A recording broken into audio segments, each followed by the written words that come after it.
Trigger అయిపోయాను. తొక్కల bond credits కోసము Kalyan self respect పోగొట్టుకోవాలంటే బొంగు కూడా పోగొట్టుకోడు, నెత్తి కింద పెట్టా నేను అని అన్న. నేను అవసరమైతే బాండ్ క్రెడిట్స్ పోగొట్టుకుంటా, ఇజ్జత్ మాత్రం పోగొట్టుకోను అని. She was not getting it. తెలంగాణలో ఏ గడపైన దొక్కు ఎవరి దగ్గర పోయి ఒక 100 కోట్లు ఇస్తాను ఇజ్జత్ పోగొట్టుకుంటావా అన్నాను. 100 కోట్లు పక్కన పడేస్తారు కానీ ఇజ్జత్ పోగొట్టుకోరు. తలకాయ తీసి పక్కన పెట్టుకుంటాం కానీ ఇజ్జత్ పోనీయం.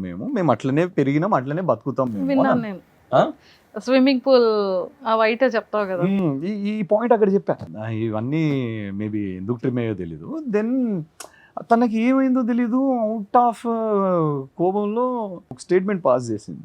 నేను తీసుకొచ్చి అనవసరంగా చాలా పెద్ద తప్పు చేశాను, నా చెప్పుతో కొట్టుకోవాలి. ఇప్పుడు వాళ్ళకేంటి, అరే నా వైఫ్ నన్ను అన్నదిరా భయ్, తన కోపం వస్తే అరే నా చెప్పుతో నేను కొట్టుకోవాలంటది, లేకపోతే నన్ను కొడతా అంటది. నేను అనలేదు కదా, నా వైఫ్ నన్నే అన్నది. Ultimately end of the day matters to me.